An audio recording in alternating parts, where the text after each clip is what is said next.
is Hidden Killers Live with Tony Brueski, Stacey Cole, and Todd Michaels. We love to tell ourselves that justice ends at the verdict. But in America, justice often just kind of changes platforms a little bit. Bryan Kohberger can't leave his cell, but his story sure can. And in Idaho, that's where there's no son of Sam law. That story could make him money. Free speech is sacred, but freedom to profit from murder? That's not right. That's an oversight. Eric Faddis is joining us to discuss, former prosecutor and defense attorney. Eric, when you hear that convicted killer Bryan Kohberger could legally make money off of his story, off of his crimes, what's your first reaction as a prosecutor or just as a human being? Yeah, Tony, when you go out and slaughter innocent people, you shouldn't be entitled to some kind of benefit for that, some kind of monetary windfall for those horrible misdeeds. And so that's my initial impression. I think that's how a lot of society sees it.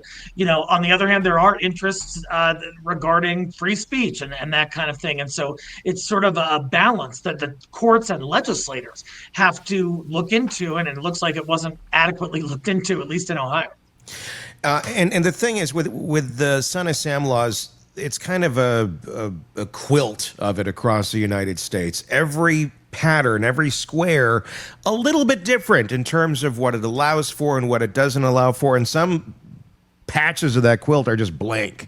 And that would be what Idaho is. There's nothing there. No thought put into it because there's never been legislation on the books for it. And where it is on the books, a lot of places it's been watered down, it's been changed, it's been this, it's been that. Some have stronger ones, some have weaker ones. Idaho never passing one in general. Walk us into what that means in plain terms. What's legally allowed and what shouldn't be in Idaho? Yeah, Tony, these laws had come about. The Son of Sam law came about in New York, where they had a mass killer, the Son of Sam. He wanted to profit off his crimes by writing a book, and they said, hey, no, you can't do that. I'm not sure Idaho perhaps envisioned that they might have some mass killer who might want to do this there. Perhaps they should have, but they didn't.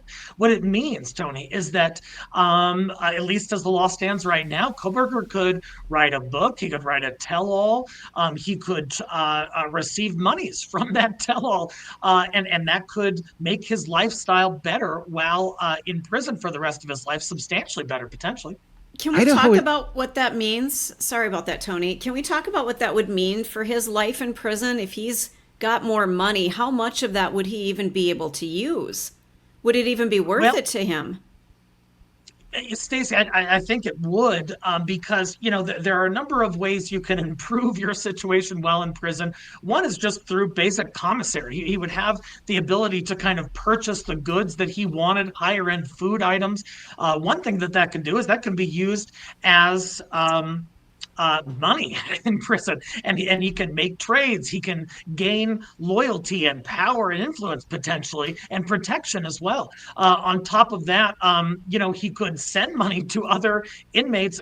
Just talking hypothetically, but possibly prison gangs to try to get protection therefrom, to try to get them to do things he wanted them to do. And so there is really a cascading effect of such an inmate receiving substantial funds, even though they are locked up. So there's no limit on how much he can use per month, that kind of thing. There may be institutional limits at different facilities, but that being said, if you're sitting on, tens or hundreds of thousands of dollars or more, and you're going to be in there for the next 40 True. plus years, that has a cumulative effect over time. It's almost, I guess the way I would try to think about it would be almost like a video game. You're playing in the world of that prison, and there's certain limits as to what you can put into your container of goods of what you can add to it. And if you got enough points or whatever in the game, you can max that out. You can get everything you need, everything that you could possibly within the confines of the limit.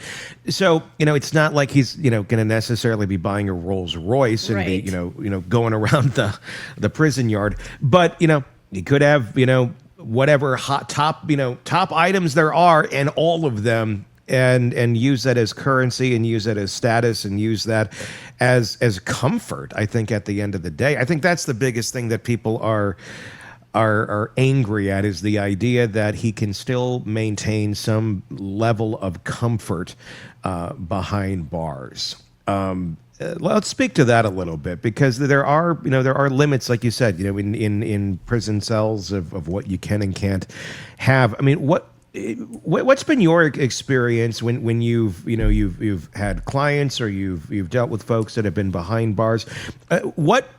What has shocked you the most, in your line of work, where what you see going on behind those bars in terms of creature comforts that maybe the outside world is not super aware of?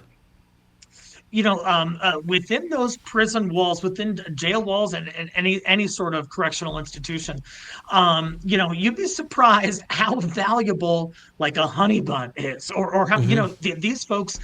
There's a scarcity of sort of delightful food items, and you'd be surprised how far it can go and how much you can gain from having possession of these things, trading them for favors, for protection, for other comforts, and then you got to look to the outside the walls of that correctional facility. There are transactions that are made all the time.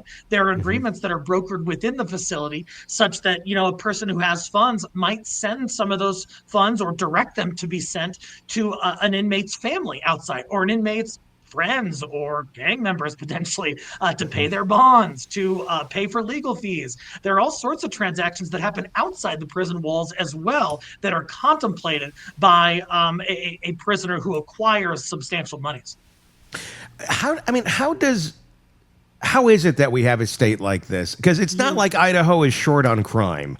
I mean, Idaho has its fair share of crazy folks. I mean, people kind of go to that part of the country when they're not in the best of mindsets. Like, I'm going to go off here, be by myself, and then, well, shit ends up hitting the fan for many of them. Why do you think it is that that state just doesn't have any sort of law like that on the books? Is it ignorance? Is it politics? Is it fear of being called anti-free speech? What's your conjecture on it, Eric? It's a bit puzzling, Tony, because we've had this issue arise decades and decades and decades ago. It came about with the Son of Sam issue, and that was in the 70s. It's 2025 right now. You would expect that a legislature would say, hey, a criminal should not profit from the crimes that they did and get a ton of money from it. But perhaps there were other legislative priorities. Perhaps they didn't foresee that kind of thing happening in their state. It's not Los Angeles, it's not New York, that kind of thing. But that doesn't excuse this kind of omission. It seems like it should be in place everywhere, and it's not. And now we have a criminal who might make a shit ton of money off of slaughtering these 4 innocent college students. Well, it's a weird thing, because the argument, well, it's hampering free speech. I don't know that I agree with that, because if you were to have, in the states that do have these sort of things in place, it doesn't prevent someone from sharing their story. I mean, and the purpose of that would not be to prevent him if he wants to go do his tell-all, do your tell-all. You just can't make money on it, basically, is what it would state. But it also, here's, I guess, how it could hamper it, but then you have to go back to motivation of somebody trying to profit off of the murders by getting information directly from the killer. Because if you have a law like that in place, great, the killer can't profit off of it. But you know who else can profit off of it? The people who are spending the time making it.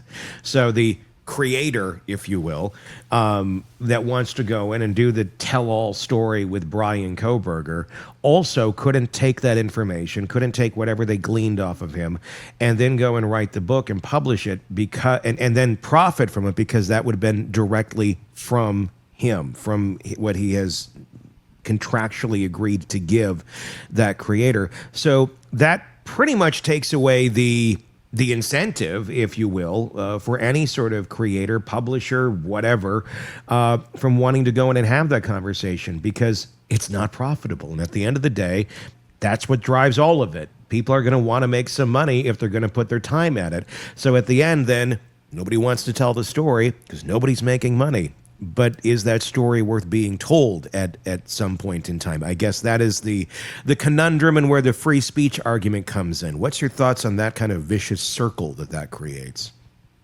Yeah, Tony, I hear you. And MNT7949, thanks for the shout out. Glad you're here. So when it comes to free speech stuff, I'm aligned with you that, hey, these people should be able to express themselves in terms of making statements about this matter of public concern, this crime that they committed. But that's where the line should be drawn is the making money piece. When you think about things like other expressive activity under the First Amendment, you can make provocative, risque art, but you can't make child exploitative material and say, oh, well, it's just expressive. I'm just expressing my free speech. The law does draw lines there. Free speech is not absolute. And I think the line that is being established, hopefully, is criminal profiteering. So, yeah, you can talk about your crimes, but you can't cash in on them after the fact. But there are, like you said, sort of workarounds where different producers and media teams can, in a roundabout way, try and profit from that. And, who's to say that those profits would not go to Kohberger's family, would not somehow, through a convoluted chain of transactions, get back to him? There are a lot of issues that abound when we talk about these productions of art regarding these crimes. Stacey, do you have a question? I do. I want to know, can the families get out ahead of this? Can they file some sort of preemptive injunction before things happen? Or do they have to wait, almost like, we'll put up the stop sign after a bunch of people die at the intersection kind of a concept? The thing is, Stacey, they would have to have a law on which they could hang their hat, on which their motion or request to the court or whomever would be based. And when you have in Idaho a lack of such a law, they can't just go and say, hey, this would be terribly unfair. You guys shouldn't allow this. They kind of need a legal mechanism by which they could bring that to some kind of arbiter like a court.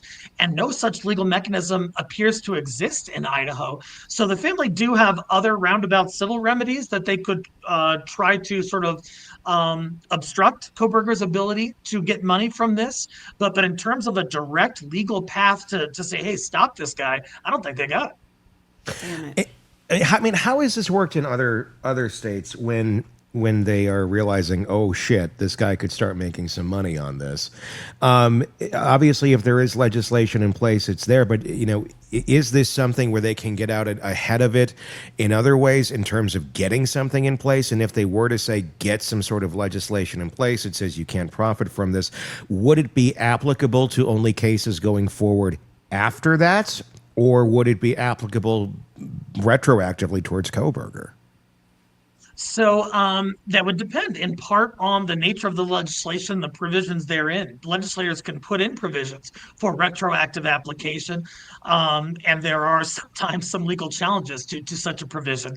But even if it was only prospective prohibition of saying, hey, Kohberger, you can't write a book and make a bunch of money from it, if they were able to get that law in place before the book was published, that would still probably prevent any criminal profiteering from some subsequent piece of literature, if you want to call it that. So it is possible, if the legislator acted quickly, that they could try to improve this issue, but they haven't. Is there an argument here where it would discourage not want to say exploiting the case, but studying the case? Because it all comes down to how the case is being looked at. For example, Catherine Ramsland's book about BTK. That was a very clinical look at Dennis Rader. Rader is, I don't know the monetary logistics of it all, but I don't believe he profited from it from any way, shape, or form.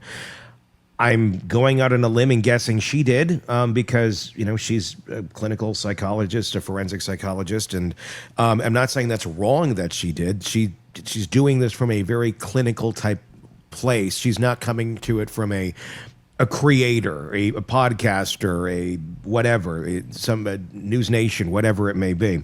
It's a very different way, shape, or form. Should there be, and I guess, are there any provisions in the states that do have these sort of laws in place that recognize the difference between someone that's, strictly for profit, we're creating entertainment, we're creating things for people to consume and making money off of it, versus I'm creating this, going to make some money off of it because my time is valuable, but I'm coming to it from a more clinical type standpoint. And that's exactly where the tension lies, Tony, because on the flip side of this issue, we want public access to information. The entire world, including the victims' families, we're dying to know sort of Kohberger's motivation behind this, the way he went about it, the details of it, whether he had anyone helping him. That's important to know, just from a epistemological standpoint, but also from a preventative standpoint. Hey, how can we stop this in the future? What red flags can we jump on? That were elucidated during this during a piece that explores how this came about and who this criminal was.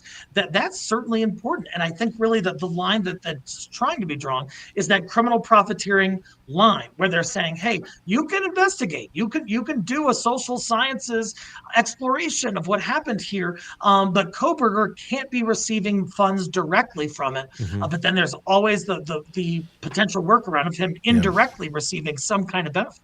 There's always going to be loopholes and stuff. I'm sorry. Go ahead, Stacey. Yeah, thanks, Tony. I'm curious. I don't know a whole lot about our penal system, about what it's like to be incarcerated.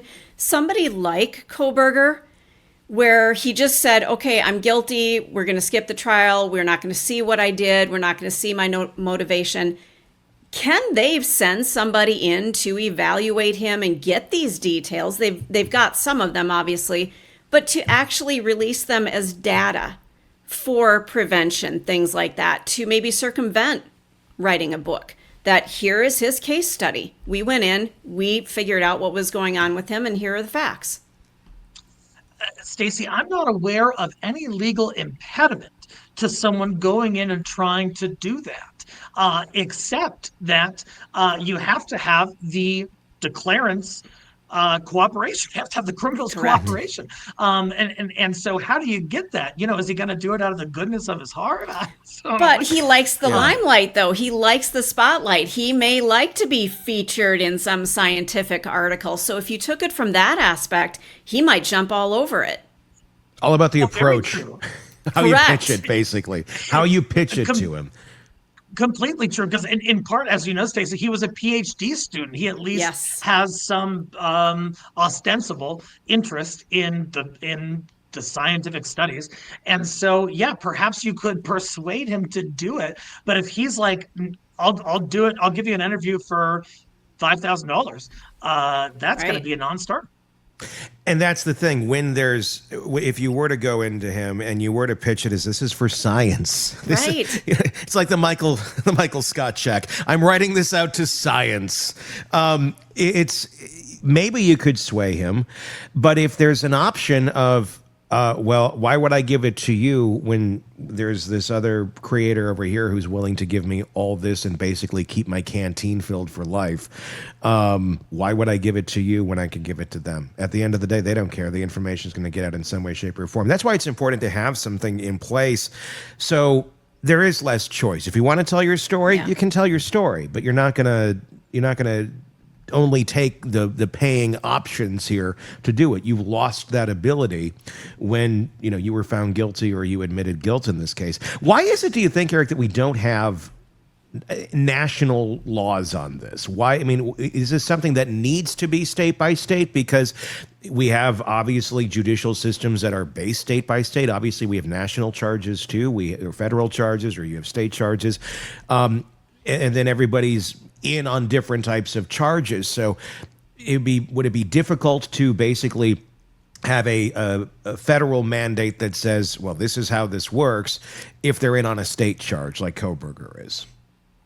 I think it's a great question because I also don't see any legal impediment to having a national law about it. And in fact, there's probably some political will on both sides behind that. Not a lot of people are going to object and say, no, no, no, I want this killer to make thousands of dollars. It seems like that would be a relatively easy thing to get the political will to support. And Ruth City makes a good point in the comments too.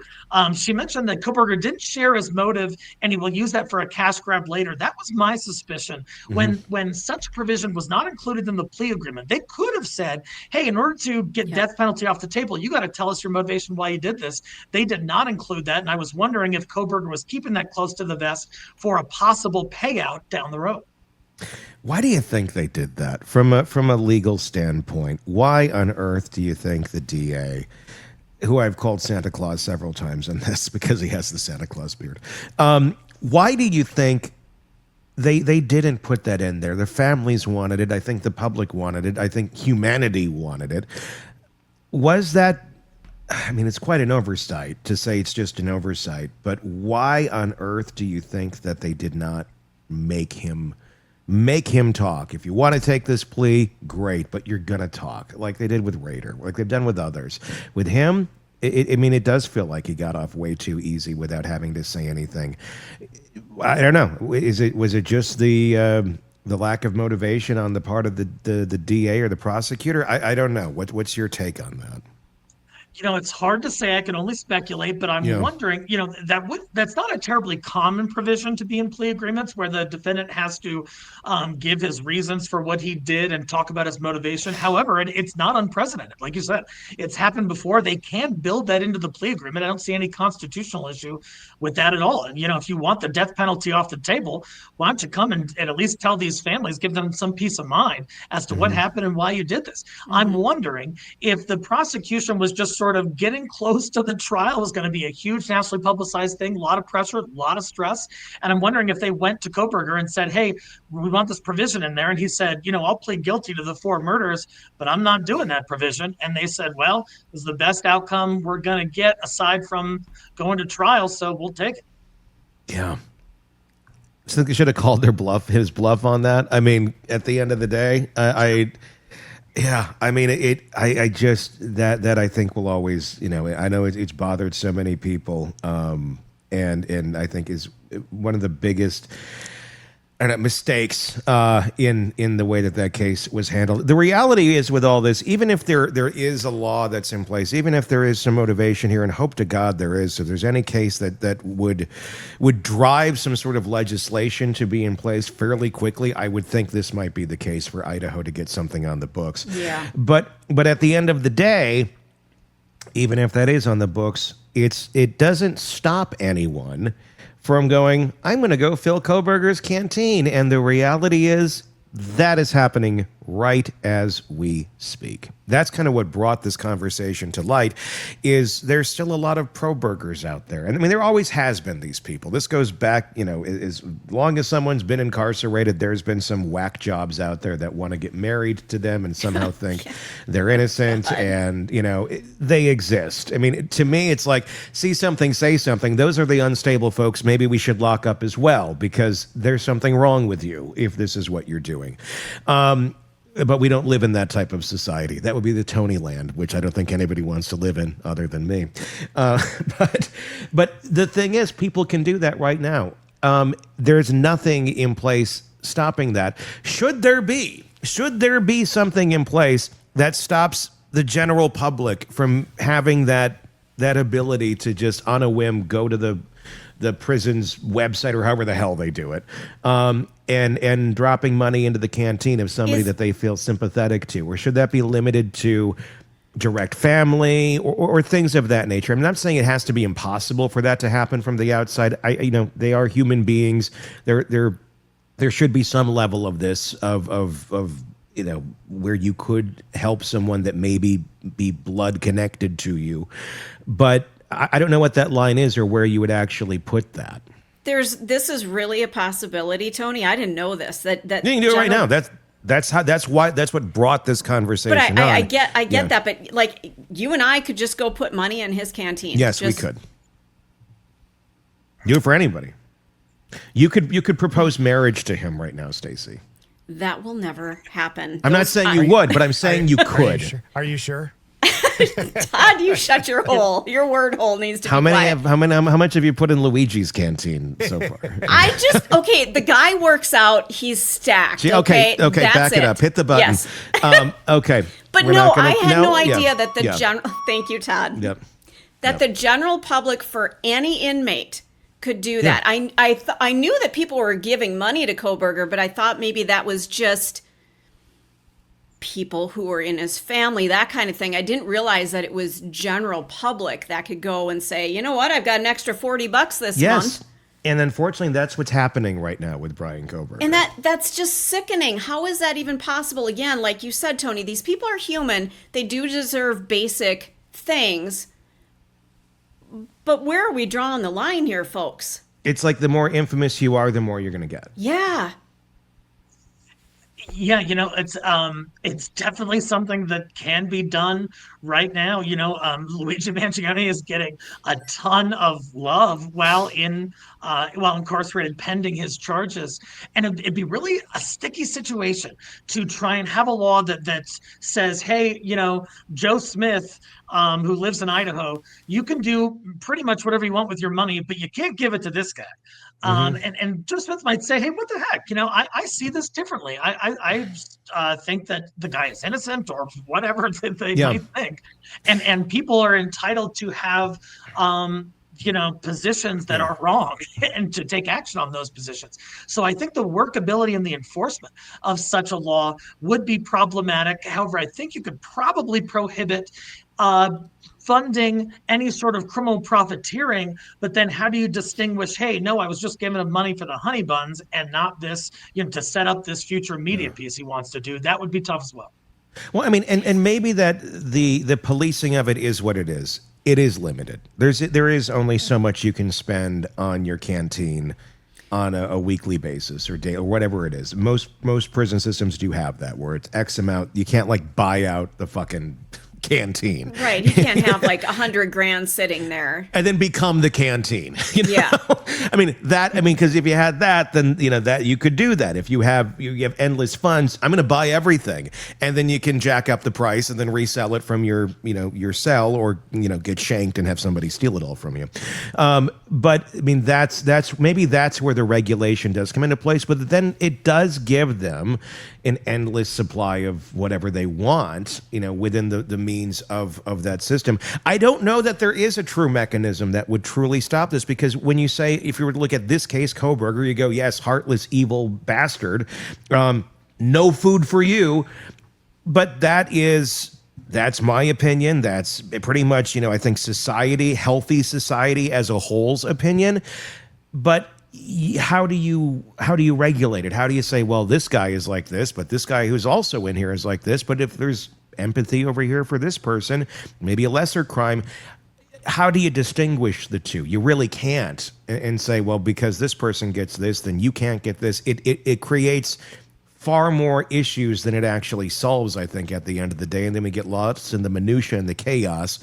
And maybe that's the answer. Maybe that's why Idaho hasn't done anything, because they're like, it's just more chaos. We're just going to limit you to $40 a week, and that's it. I don't know.